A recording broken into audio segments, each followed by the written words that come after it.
جائز ہے۔ تو اب ہر ایک طور پر سنیے، اگر گانا کیا شعر یا گانا کے اشعار جائز اور مباح ہیں تو ان کے پڑھنے سے اور ان کے سننے سے نکاح پر کوئی آنچ نہیں آئے گی، کوئی اثر نہیں آئے گا، آپ کا نکاح برقرار رہے گا۔ اور اگر دوسرے نمبر کا شعر ہے یا اشعار ہے کہ جن کی وجہ سے اجنبی لڑکیوں یا عورتوں سے عشق بازی کی رغبت ہوتی ہے، اخلاق خراب ہوتے ہیں، تو ان کو پڑھنا حرام ہے اور گناہ ہے۔ یہ آدمی پڑھتے پڑھتے کبھی دوسری عورتوں اور لڑکیوں کی طرف بھی راغب ہو جاتا ہے۔ اگر شوہر ایسا کوئی گانا پڑھے، کوئی شعر پڑھے تو اس کو منع کیجیے اور سمجھائیے۔ اگر آپ پسند کریں گی تو آپ بھی گناہ گار ہوگی، آپ برا سمجھتی ہیں تو آپ گناہ گار نہیں ہوگی، لیکن آپ کے نکاح پر بہرحال اثر نہیں آئے گا، آنچ نہیں آئے گی، نکاح صحیح و درست ہے۔ اب ہم تیسرے نمبر پر چلتے ہیں۔ سوچتا ہوگا والے مسئلے پر کفریہ اشعار ہو، شرکیہ اشعار ہو، تو ایسے اشعار اگر شوہر نے پڑھے تو پسند کر کے ہی پڑھتا ہے، تو ایسے اشعار پڑھنے کی وجہ سے وہ دار اسلام سے نکل جاتا ہے، اسلام سے اس کا رشتہ ٹوٹ جاتا ہے۔ اور جب اسلام سے اس کا رشتہ ٹوٹا تو آپ سے بھی اس کا رشتہ نکاح ٹوٹ گیا۔ اس صورت میں نکاح پر آنچ آئے گی، نکاح ختم ہو جائے گا، نکاح برقرار نہیں رہے گا۔ اس لیے ضروری ہے کہ آپ شوہر کو خود بھی سمجھائیں، اپنے علاقے سے کسی عالم مولوی صاحب کو بلا کر سمجھانے کی کوشش کریں، وہ توبہ کرے، کلمہ پڑھے اور پھر آپ کے ساتھ نکاح ہو۔ یہ تفصیل کے ساتھ آپ کے پوچھے ہوئے سوال کا حکم میں نہیں جانتا کہ آپ کا شوہر کون کون سا شعر پڑھتا ہے، اس لیے ہم آپ اپنے ایمان سے فیصلہ لے لیجیے گا کہ اس کا یہ شعر اسلام کے مطابق ہے یا حرام اور گناہ ہے یا کفر ہے۔ ہر ایک کو بتا دیا ہم نے، اس کے مطابق اپنی زندگی گزارنے کی کوشش کیجیے گا۔ یہ سلسلہ شروع کرتے ہیں۔ جی۔ اور یہ جو آپ نے اس وقت جو جواب دیا تھا وہ گانا جس میں ایسے کوئی اشعار نہ ہو، جس میں کوئی کفر لاحق آتا ہو، مباح ہے، لیکن ایک شبہ یہاں پر یہ آتا ہے کہ آج کل جو گانے بجتے ہیں اس میں ڈھول، تاشے، مزامیر، میوزک یہ سب بھی ہوتا ہے، تو پھر اس کے بعد وہ مباح ہوگا؟ اصل میں انہوں نے اپنے گھر کا مسئلہ پوچھا کہ میرا شوہر پڑھتا ہے، تو ظاہر ہے کہ گھر میں عام طور پہ شوہر نہیں ہوتا ہے، ہارمونیم وغیرہ لے کر نہیں پڑھتے ہیں، جی، اس لیے ان کو چھیڑا نہیں۔ کیا بات ہے، ماشاء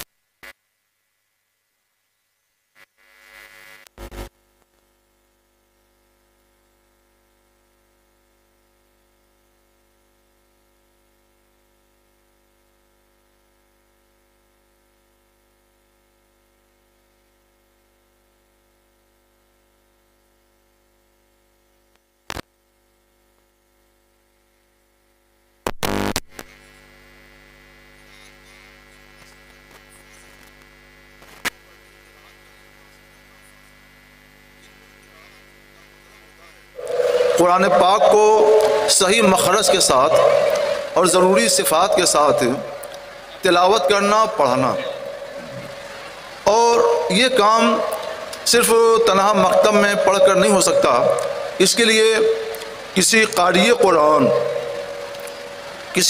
قرآن سے علم القراءت پڑھنا اور سیکھنا اور مشق کرنا یہ ضروری ہوتا ہے۔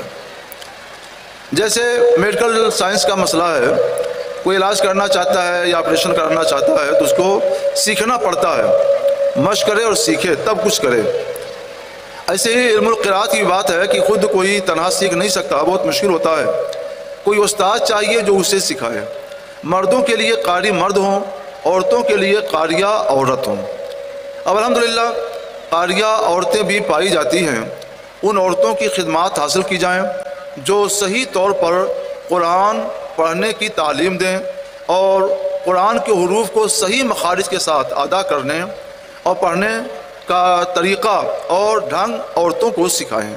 یہ مردوں کے لیے بھی ضروری اور عورتوں کے لیے بھی ضروری ہے۔ اس میں کچھ حصہ واجب بھی ہے، کچھ حصہ سنت بھی ہے، اور بڑا حصہ اس کا بنیادی طور پر وہ فرض ہے۔ تو نماز میں جو تلاوت قرآن یا قراءت قرآن فرض ہے وہ یہی ہے کہ صحیح طور پر صحیح مخرج کے ساتھ قرآن پاک پڑھا جائے۔ اور احادیث نبویہ میں جو فضیلت آئی ہے کہ جو تلاوت قرآن کرتا ہے تو اس پر اللہ کی رحمت نازل ہوتی ہے، رحمت کے فرشتے وہاں اترتے ہیں، سکون قلب اترتا ہے، اور اس کی قبر کے ارد گرد فرشتے یا کوئی فرشتہ حاضر ہوتا ہے۔ قیامت کے دن وہ سورہ اس کے لیے سائبان بن جائے گی، بدلی بن جائے گی، اڑتے ہوئے پرندوں کے سب بن جائے گی وغیرہ وغیرہ، اپنے گھر والوں کی شفاعت کر کے بخشوائے گا، اور اپنے بہت سے اساتذہ اور دوسرے مومنوں کی شفاعت کر کے بخشوائے گا۔ یہ جتنی بھی فضیلتیں آئی ہیں ان تمام فضیلتوں کا تعلق قرآن پاک کو صحیح قرات کے ساتھ پڑھنے سے ہے۔ نماز میں قرآن پاک پڑھنا فرض ہے کہ اگر نہ پڑھے تو نماز ہی صحیح نہیں ہوگی، چاہے فرض نماز ہو، چاہے نفل نماز ہو، چاہے واجب یا سنت نماز ہو۔ اس کا بھی تعلق اسی قرات سے ہے، علم القراءت سے۔ صحیح طور پر قرآن پڑھیں۔ حدیث پاک میں ہے سرکار صلی اللہ علیہ وسلم نے فرمایا کہ تم میں سب سے افضل وہ ہے جو قرآن سیکھے اور سکھائے۔ تو قرآن سیکھنے اور سکھانے کا ادنا درجہ، پہلا درجہ یہی ہے۔ اس کے بعد اس سے اونچا دوسرا درجہ یہ ہے کہ قرآن پاک کو ترجمے کے ساتھ پڑھے اور سیکھے، اور اس سے بھی اونچا درجہ یہ ہے کہ قرآن پاک کو اس طور پر سیکھے کہ معنی مراد کو سمجھے اور اس کے احکام جو اس سے ثابت ہوتے ہیں اس کو بھی سمجھے، اور ضرورت پڑے تو اس کے احکام بھی قرآن پاک سے نکال سکے۔ تو یہ سب سے اعلیٰ اور اونچا درجہ ہے۔ یہ درجہ بڑے بڑے فقہا کو ملتا ہے۔ نیچے کا درجہ عربی پڑھنے والے جو اچھے اساتذہ اور طلبہ ہوتے ہیں ان کو مل جاتا ہے۔ یہ شریعت کی آسانی ہے کہ عام لوگوں پر نہ آخری درجہ فرض کیا نہ دوسرا درجہ فرض کیا، عام لوگوں پر صرف پہلا درجہ فرض کیا ہے کہ تجوید کے ساتھ اور صحیح مخارج کے ساتھ قرآن پاک کو پڑھو، کیونکہ دوسرا درجہ ہر شخص حاصل نہیں کر سکتا، اور جو تیسرا درجہ بہت ہی اونچا بہت ہی بلند پایا اس کو تو عام لوگ حاصل ہی نہیں کر سکتے۔ تو جو پہلا درجہ ہے اس پہلے درجے کو حاصل کرنے والے بھی لوگوں میں سب سے افضل ہیں، اور سکھانے والے بھی لوگوں میں سب سے افضل ہیں۔ اس لیے آپ سب سے افضل بنیے، قرآن پاک کو صحیح طور پہ پڑھنا سیکھیے، اپنی نمازیں صحیح کیجیے اور اپنی زندگی کو صحیح بنائیے۔ ماشاءاللہ۔ اس کے لیے سنی دعوت اسلامی کی طرف سے معلمات کا انتظام بھی ہے، مختلف علاقوں میں ہمارے مکاتب بھی ہیں، خاتون معلمات اس کا درس دیتی ہیں، سینٹرز بھی قائم کیے گئے ہیں، اور کبھی کسی کو گھر پر جا کر پڑھانا ہو تو اس کا بھی انتظام کیا جا سکتا ہے۔ اس لیے رابطہ کریں۔ لا علمی کی وجہ سے شاید آپ کو یہ تشویش ہوگی کہ ہم پڑھیں تو کہاں پڑھیں، تو ایسا نہیں ہے۔ نہیں تو بہت بڑی بات ہے کہ ماشاءاللہ عالمی تحریک سنی دعوت اسلامی نے علم القراءت سے آپ کو آراستہ کرنے کے لیے، سنوارنے کے لیے پورا انتظام کر رکھا ہے، اور یہ بھی یہ پیشکش کر رہے ہیں کہ اگر کوئی چاہتا ہے کچھ گھر جا کوئی پڑھائے تو اس کے لیے بھی انتظام کیا جائے گا انشاءاللہ۔ آپ کنویں کے قریب تو آئیے، کنویں میں پانی بھرا ہوا ہے، انشاءاللہ آپ کو سیراب کرے گا، آپ آسودہ ہوں گے۔ ہاں، بمبئی میں خاص طور سے ہر علاقے میں ہمارے سینٹرز ہیں جہاں پر بہت اچھا آپ کے گھر کے مرد حضرات وہاں جا کر کے معلومات لے سکتے ہیں کہ یہ انتظام کہاں ہو سکتا ہے۔ وہ نہیں تو آن لائن کر سکتے ہیں، آن لائن بھی ہے، یہ تو بہت اچھا ہے ماشاءاللہ۔ جی، تو آپ کو نہ کہیں جانے کی ضرورت نہ کسی کو گھر آنے کی ضرورت، صحیح بات، آن لائن بھی انتظام، بلکہ کورسز چل رہے ہیں ماشاءاللہ۔ آپ لوگ کوشش کریں کہ جو آن لائن سلسلہ ہے نا اس سے آپ لوگ جڑ جائیں، اور آن لائن قرآن پاک کو صحیح پڑھنے کی ضرور کوشش کریں۔ یہ فرض ہے، یہ فرض ترک ہو رہا ہے، اور آن لائن میں بڑی سہولتیں ہیں، آسانیاں ہیں۔ انشاءاللہ آن لائن نمبر بھی یہ عام کر دیا جائے گا انشاءاللہ، اور اس نمبر سے آپ لوگ رابطہ کر کے اس کو سیکھیے اور ضرور سیکھیے۔ یہ فرض ہے، فرض کو نہیں بھلایا جا سکتا، نہیں چھوڑا جا سکتا۔ جیسے زندگی بچانے کے لیے تھوڑا سا کھانا فرض ہے، ایسے ہی نمازوں کو بچانے کے لیے اور ایمان کو کامل بنانے کے لیے یہ علم القراءت، قرآن پاک پڑھنے کا صحیح علم حاصل کرنا، یہ بھی فرض ضروری ہے۔ اچھا حضرت، کسی خاتون نے یہ پوچھا ہے کہ ہمارے یہاں یہ مشہور ہے عورتوں میں کہ غسل کرتے وقت تشہد یعنی آج کلمہ شہادت پڑھنا وغیرہ یہ ضروری ہے، اگر ایسا نہیں پڑھیں گے، کچھ دعائیں انہوں نے سیکھ رکھی ہیں، وہ دعائیں غسل کے وقت پڑھی جاتی ہیں، تو کیا یہ نہیں پڑھیں گے تو غسل نہیں ہوگا؟ یہ ان کو لگتا ہے۔ غسل خانے میں ذکر الہی کرنا منع ہے، دعا درود جس میں ذکر الہی ہے غسل خانے میں نہ کیا جائے۔ غسل خانے میں جانے سے پہلے آپ کو جو بھی دعا درود پڑھنا ہو پڑھ لیجئے۔ غسل خانہ میں جا کر کے آپ ذکر الہی اور دعا اور نعت ان سب کو تھوڑی دیر کے لیے موقوف کر دیں، اور اچھی طرح سے جو غسل کریں۔ غسل کا طریقہ کتابوں میں جو لکھا ہوا ہے ہمارے مبلغین بتاتے رہتے ہیں، اور انشاءاللہ آن لائن بھی بتایا جائے گا، یہاں بھی پوچھا جائے تو بتا دیا جائے گا۔ تو آپ غسل کا صحیح طریقہ سمجھ لیجئے اور اس کے مطابق غسل کیجئے، آپ کا فرض بھی ادا ہو جائے گا، سنت بھی ادا ہو جائے گی، اور وہاں پر کلمہ شہادت اور اس طرح کی چیز نہ پڑی جائے، کیونکہ وہ جگہ کچھ گندگی کی ہوتی ہے۔ تو جو جگہ گندگی کی ہو تو وہاں پہ ذکر الہی کرنا منع ہے، تو اس سے بچیے، پہلے پڑھ لیجئے، اور جب پاک صاف ہو جائیں تو باہر آئیے، تو اس کے بعد جتنا پڑھنا ہو پڑھیے۔ تو غسل کا طریقہ وہ سیکھ لیجئے اور اس کے مطابق غسل کیجئے، آپ کا غسل صحیح ہوگا، درست ہوگا۔ غسل خانے کے اندر کچھ پڑھنے کی ضرورت نہیں ہے، نہ پڑھیں۔ جی، ایک مسئلہ معاشرتی ہے، گھروں میں شوہر بیوی کے درمیان بڑی نااتفاقیاں جنم لے رہی ہیں۔ آج کل کے حالات ایسے ہو گئے ہیں اور بہت سارے ایسے واقعات سامنے آ رہے ہیں، ایک دوسرے کی حقوق نہیں معلوم ہے۔ اس سلسلے میں عورتوں کو کچھ آپ ہدایات فرمائیں کہ وہ شوہروں کے ساتھ کس طرح زندگی گزاریں، ان کے درمیان کوئی انبن نہ رہے، ان کی شرعی ذمہ داریاں کیا ہیں اور ان کے حقوق کیا ہیں۔ میں سمجھتا ہوں یہ کافی تفصیلی چیز ہے، لیکن اس کو جتنا ہو سکے آپ مختصراً بیان اس کا مختصر جواب یہ ہے کہ عورت شوہر کے حقوق کا پورا خیال رکھے، اور عورت شوہر کے حقوق کا پورا خیال رکھے، اور شوہر عورت کے حقوق کا پورا خیال رکھے، تو آپس میں کوئی انبن اور دوری نہیں ہوگی، نہ کوئی جھگڑا ہوگا۔ اللہ تعالیٰ نے مردوں پر عورتوں کے حقوق رکھے ہیں اور عورتوں پر مردوں کے حقوق رکھے ہیں۔ تو ضرورت یہ ہے کہ عورتیں یہ سمجھ لیں کہ ان کے ذمے مردوں کا حق کیا ہے، اور آج کے بعد جب مردوں سے ہماری ملاقات ہوگی تو ان کو ہم بتائیں گے کہ آپ کے ذمے عورتوں کے کیا حق ہیں، وہ سمجھ کر اس پر عمل کریں اور آپ سمجھ کر اس کے مطابق عمل کریں۔ یہ سنیے، علماء لکھتے ہیں احادیث نبویہ کی روشنی میں کہ عورت پر سب سے زیادہ حق، اللہ و رسول کے بعد سب سے زیادہ حق اس کے شوہر کا ہے، اور مرد پر سب سے زیادہ حق اس کی ماں کا ہے۔ تو ایک حیثیت سے عورت کا مرتبہ مردوں سے زیادہ ہے۔ جب عورت ماں ہو تو اس کا حق مردوں پر سب سے زیادہ ہے، اور جب عورت شوہر ہو تو اس پر شوہر کا حق سب سے زیادہ ہے۔ اس طرح اسلام نے توازن کو برقرار رکھا ہے۔ جب شوہر کا حق آپ پر سب سے زیادہ ہے تو اس کا آپ خیال رکھیں، اور اگر کبھی وہ ڈانٹ دے، ناحق ڈانٹ دے یا کچھ بول دے یا آپ کو کوئی تکلیف دے بات کہہ دے، تو آپ ایسا نہ کریں کبھی کہ اینٹ کا جواب پتھر سے دیں۔ اس کا حل یہ ہے کہ آپ صبر کر لیں، آپ صبر کر لیں گی تو اس کے بعد جتنے بھی فتنے آ سکتے ہیں ان سارے فتنوں سے آپ کو نجات مل جائے گی۔ اس کے بعد کیا فتنہ آئے گا؟ آپ صبر نہیں کریں گی، زبان چلائیں گی، تو مرد کے پاس طاقت ذرا زیادہ ہوتی ہے تو اپنی زبان زیادہ چلا دے گا۔ پھر آپ زبان چلائیں گی، وہ بھی زبان چلائے گا، تو اس کے پاس ایک پاور ہے، تو وہ پاور بڑا خطرناک ہے۔ اگر اس نے وہ پاور استعمال کر لیا تو یہ بہت افسوسناک بات ہوگی۔ وہ پاور ہے طلاق کا۔ آپ شوہر کے ساتھ ایسے نہ پیش آئیں کہ وہ طلاق دینے پر مجبور ہو جائے، خاص طور پر اس وقت جب شوہر نالائق ہو یا اس کو جلد غصہ آ جاتا ہو، تو آپ کو صبر سے کام لینا چاہیے۔ اور اگر شوہر زیادہ نادان ہے، بہت زیادہ غصہ ور ہے، تو وہ آپ کی تلخ باتوں پر اور آپ کی زبان درازی پر اگر اپنا پاور استعمال کرے گا تو وہ اپنا پاور ہلکے سے نہیں استعمال کرتے ہیں، پورا تینوں طلاق دے دیتے ہیں۔ اس وقت مفتی بھی کیا کرے گا؟ جب اس نے سارا پاور استعمال کر لیا تو وہ بھی نہیں کر سکتا، ہم بھی نہیں کر سکتے، آپ کی بھی زندگی تلخ ہو جائے گی، آپ کے جو بچے ان کی بھی زندگی تلخ ہو جائے گی۔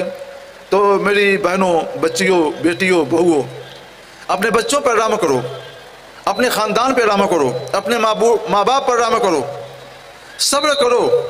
صبر کرنے سے بہت کچھ بلائیں ٹل جاتی ہیں۔ 3 طلاق سے بچ جاؤ گی، طلاق سے بچ جاؤ گی، اور دوسری ناراضگی کی باتوں سے بچ جاؤ گی۔ بچا لو اپنے آپ کو، صبر کر لو۔ حدیث پاک میں سرکار صلی اللہ علیہ وسلم نے فرمایا، من صمت نجا، جو خاموشی اختیار کر لے تو نجات پا جائے گا۔ تم چپ رہو گی تو شوہر کتنا بھی بڑبڑائے گا تو بڑبڑاتے ہوئے چلا جائے گا، آخر اس کا بھی تو منہ دکھے گا نا، تو وہ چلا جائے گا، اور جھگڑا سب سے بڑا مسئلہ یہ جھگڑا ختم ہو جائے گا، طلاق سے نجات مل جائے گی۔ آج سب سے بڑا مسئلہ طلاق کا ہے، یہ ہم لوگوں کے لیے بھی مصیبت بنا ہوا ہے، اور اس میں عام طور پہ لوگ سمجھتے ہیں کہ قصور شوہر کا، نہیں، قصور دونوں کا ہوتا ہے، شوہر کا بھی ہوتا ہے، بیوی کا بھی۔ کم شوہر کا قصور ہوتا ہے، زیادہ تر یہ ہوتا ہے کہ شوہر نے کچھ کہا تو بیویاں شروع ہو جاتی ہیں، پھر وہ شروع ہو جاتے ہیں، اور معاملہ چلتا رہتا ہے، بیوی چپ نہیں ہوتی، تو بھی سوچتا ہے کہ اپنا قصہ ختم کر لینا ہی بہتر ہے، وہ اپنا پاور استعمال کر لیتا ہے۔ تو کوشش ہو کہ وہ اپنا پاور استعمال نہ کرے، آپ صبر سے کام لیں، اس کے حقوق کو سمجھیں، اس کا حق کیا ہے، اور پھر اس کے مطابق آپ زندگی گزاریں۔ حضرت اس پر بھی ایک سوال کے ساتھ ایک جڑا ہوا سوال ہے، طلاق کی بات آپ نے فرمائی، لیکن خلا کے واقعات بھی بڑھ رہے ہیں، خلا ڈیمانڈ کرتی ہیں، تو اصل میں خلا ہے کیا، اور جو بچیاں خلا کا ڈیمانڈ کرتی ہیں ان کو کیسے سمجھایا جائے؟ خلا کا ایک راستہ شریعت نے رکھا ہے، جب میاں بیوی میں انبن بہت زیادہ ہو تو حکم یہ ہے کہ دونوں طرف کے پنچ آئیں، دونوں کی شکایتیں سن کر دور کریں اور دونوں کو بہتر زندگی گزارنے کی تعلیم دیں، سکھائیں۔ اس کے باوجود نباہ کی جب کوئی راہ نہ ہو تو شوہر کو حکم دیں کہ طہر کے زمانے میں، پاکی کے زمانے میں ایک طلاق دے کر کے اس کو آزاد کر دو۔ لیکن اگر شوہر طلاق دینے کے لیے تیار نہیں، انکار کرتا ہے ہم طلاق نہیں دیں گے، اور عورت اس کے ساتھ رہنے کے لیے تیار نہیں، کسی طرح سے عورت کو گوارا ہی نہیں کہ اس کے ساتھ رہے، تو اب ان دونوں کی زندگی کیسے گزرے گی؟ اس کے لیے شریعت نے خلا کا راستہ بتایا ہے۔ خلا کا مطلب یہ ہے کہ شوہر نے عورت کو جو مہر دیا ہے یا نکاح میں جو مہر مقرر ہوا ہے، عورت شوہر سے درخواست کرے کہ اس مہر کو معاف کرنے کی شرط پر آپ مجھے ایک طلاق دے دیں، اور شوہر اس مہر کو معاف کرنے کی شرط پر طلاق دے دے تو عورت اس مہر کو معاف کر دے، کہا دے میں نے معاف کر دیا، تو ایک طلاق باہر پڑے گی۔ تو خلا بھی یہی خلا ہے، تو خلا بھی طلاق ہی ہے۔ مہر کے بدلے میں یا عورت کی طرف سے مال کی پیشکش کے بدلے میں شوہر جو اسے ایک طلاق دے، اسی طلاق کا نام خلا ہے۔ مال کی پیشکش نہ ہو، شوہر فری میں طلاق دے دے تو وہ طلاق ہے، اور فری میں طلاق نہ دے بلکہ عورت مال کی یا مہر کی پیشکش کرے اور اس مال کی شرط پر شوہر عورت کو طلاق دے تو اس کو خلا کہتے ہیں۔ اس کی ضرورت اس وقت پیش آتی ہے جب عورت طلاق چاہتی ہے اور شوہر کے ساتھ رہنے کے لیے کسی بھی طور پر آمادہ نہیں ہوتی، تو اس وقت ہدایت کی جاتی ہے کہ شوہر کو کچھ دے دو تاکہ تم کو یہ آزاد کر دے، اسی کا نام خلا ہے۔ ایک عورت نے یہ پوچھا ہے کہ میرا نکاح ہوا، مجھے ابھی مہر بھی نہیں دیا گیا اور میرے ساتھ کوئی تعلق بھی قائم نہیں ہوا، میں اپنے سسرال بھی نہیں گئی، لیکن ایک دن میں سسرال گئی تو پتہ چلا کہ وہ لوگ جہیز کا ڈیمانڈ کر رہے ہیں، تو میرا جی نہیں چاہا کہ میں وہاں پر رہوں، میں وہاں سے واپس آ گئی، تو کیا میں خود کو طلاق دے سکتی ہوں آزاد ہونے کے لیے؟ نہیں، عورت خود کو طلاق نہیں دے سکتی، اس کو صبر کرنا چاہیے۔ اور جہاں تک جہیز کے ڈیمانڈ کا معاملہ ہے تو یہ ہمارے سماج میں بھی اس کا انفیکشن ہو چکا ہے، روز بروز اس کا تعدیہ ہوتا جا رہا ہے۔ تو یہ کہنا کہ جب گھر گئی شوہر کے تب معلوم ہوا کہ یہ لوگ مطالبہ کر رہے ہیں، ڈیمانڈ کر رہے ہیں، یہ بات زیادہ حد تک سنی نہیں جا سکتی ہے۔ یہ تو سب کو معلوم ہے کہ لوگ لالچی ہو گئے ہیں اور جہیز کا ڈیمانڈ کرتے ہیں۔ کچھ خاندان ایسے ہیں جن کے بارے میں کہا جا سکتا ہے کہ نہیں کریں گے، لیکن زیادہ تر خاندان جو دین سے تھوڑی سی دوری اختیار کیے ہوئے ہیں وہ ڈیمانڈ کرتے ہیں۔ اس لیے عورت کا یہ کہنا سمجھ میں نہیں آتا، اسے ضرور معلوم ہے، ماں باپ کو بھی معلوم ہوتا ہے، اشارے کنایے میں جہیز لینے والے کا بھی دیتے ہیں، تو یہ معاملہ پہلے ہی پاک صاف رہنا چاہیے۔ اور رہ گیا مسئلہ عورت کے اختیار کا، تو اس کا ایک حل یہ ہوتا ہے، اور آج کل کر لینا چاہیے کہ یہ کیس بہت بڑھ رہے ہیں، کہ نکاح کے وقت میں ہی عورت یہ شرط لگا دے کہ شوہر مجھ سے جبری جہیز کا ڈیمانڈ کرے یا مجھ پر ظلم و زیادتی کرے، تو قاضی شریعت کو حق ہوگا کہ ظلم و زیادتی یا ڈیمانڈ ثابت ہونے کے بعد وہ تفریق کر دے، مجھ کو شوہر سے جدا کر دے۔ تو ایسی صورت میں عورت کو حق دیا جائے گا کہ وہ قاضی اسلام کے ہاں جائے، قاضی شریعت کے ہاں بتا دے، قاضی تحقیق کریں گے کہ واقعی عورت جو دعویٰ کر رہی ہے یہ صحیح ہے، تو قاضی تفریق کر دے گا، نکاح دے گا کہ میں نے تمہارا نکاح فسخ کیا اور تم کو تمہارے شوہر سے جدا کر دیا۔ اب وہ عدت گزار کر کے جہاں چاہے نکاح کر لے، اور یہ بھی آزاد ہے جہاں چاہے نکاح کر لے۔ یہ ایک طریقہ ہے، اس طریقے کے مطابق تفریق ہو سکتی ہے، اور اس طریقے کے مطابق اب نکاح میں شرط لگا دینا چاہیے، کیونکہ ہمارے سامنے ایک نہیں بہت سے کیس آ رہے ہیں اور آ بھی چکے ہیں کہ جہاں جھگڑا ہوا، کچھ بات بڑھی، اور تو عورت کورٹ میں دعویٰ کر دیتی ہے جھوٹ، کبھی کچھ سچائی بھی ہوتی ہے اور زیادہ تر جھوٹ ہوتا ہے، کہ ہم کو جہیز کے لیے یہ پریشان کیا جاتا ہے، یہ تکلیف دی جاتی ہے، یہ ایذائیں دی جاتی ہیں، اور مار ڈالنے کے لیے بھی کہا جاتا ہے، وغیرہ وغیرہ، جتنا اس کو جھوٹ سمجھ میں آتا ہے سب لکھوا دیتی ہے۔ اس کے بعد وہ کیس نہ ایک لمبی مدت تک کے لیے چلتا رہتا ہے۔ تو اچھا، اب شوہر سے کہیے تو کیس ہو جانے کے بعد شوہر بھی ضد پر آمادہ ہو جاتے ہیں اور وہ طلاق نہیں دیتے ہیں، اور کورٹ بھی جلدی طلاق نہیں دلواتا ہے۔ اب یہ مقدمہ 4 سال 5 سال جب تک وہ چاہے چلتا رہتا ہے، اس کی بھی زندگی برباد اور اس کی بھی زندگی برباد۔ اس لیے آج یہ شرط لگا دینی ضروری ہے۔ شوہر طلاق نہیں دیتا ہے، عورت اس کے ساتھ رہنا نہیں چاہتی ہے، یہ شرط رہے گی تو ایک تیسرا شخص جو قاضی شریعت ہے وہ تحقیق کرے گا، تحقیق کرنے کے بعد ظلم ثابت ہوگا، جہیز کا مطالبہ ثابت ہوگا، تو وہ فوراً نکاح فسخ کر دے گا، تفریق کر دے گا۔ اور دونوں کی زندگی آسان ہو جائے گی. لیکن ابھی جو سوال میں نے پوچھا تھا اس صورت میں تو پہلے سے نکاح ہو چکا اور وہاں سے کوئی شرط نہیں لگی ہے, تو یہ تو خود کو اس طرح سے الگ نہیں کرا. اس میں عورت خود کو اپنے آپ کو طلاق بھی نہیں دے سکتی ہے, اور عام حالات میں قاضی شریعت کو بھی حق نہیں ملے گا. اگر شوہر عورت پر ظلم ڈھاتا ہے, مسلسل نان و نفقہ نہیں دیتا ہے, عورت کے پاس نہیں جاتا ہے, اسی زندگی کو معلق کر رکھا ہے, لٹکا رکھا ہے, تو اس صورت میں عورت کو یہ حق ہے کہ بغیر نکاح میں شرط کے بھی وہ قاضی شریعت کے پاس جائے, مقدمہ دار کرے, اور قاضی تحقیق کر کے نکاح فسخ کر دے, تفریق کر دے. مگر دقت یہ ہے کہ آج جھوٹ کا بازار گرم ہو چکا ہے. جب قاضی تفتیش کرتا ہے تو شوہر کہتا ہے کہ نہیں یہ غلط کہتی ہے, میں اس کو رکھوں گا, رخصت کرائیے, میں اس کو اپنے ساتھ رکھوں گا, اچھی زندگی گزاروں گا, اس کے ساتھ اچھا برتاؤ کروں گا. اب قاضی کے پاس عورت کا دعویٰ ثابت ہی نہیں ہو پاتا, اس لیے قاضی کو فسخ نکاح کا حق نہیں مل پاتا. یہ دقت پیش آتی ہے. جی جی, اس کا لحاظ علماء کو بیٹھ کر کرنا چاہیے کہ جو بھی آسان راستہ اس کو اپنائے, اور سب سے آسان راستہ وہی ہے کہ نکاح کے اندر شرط لگائیں. اور ایسی حالت میں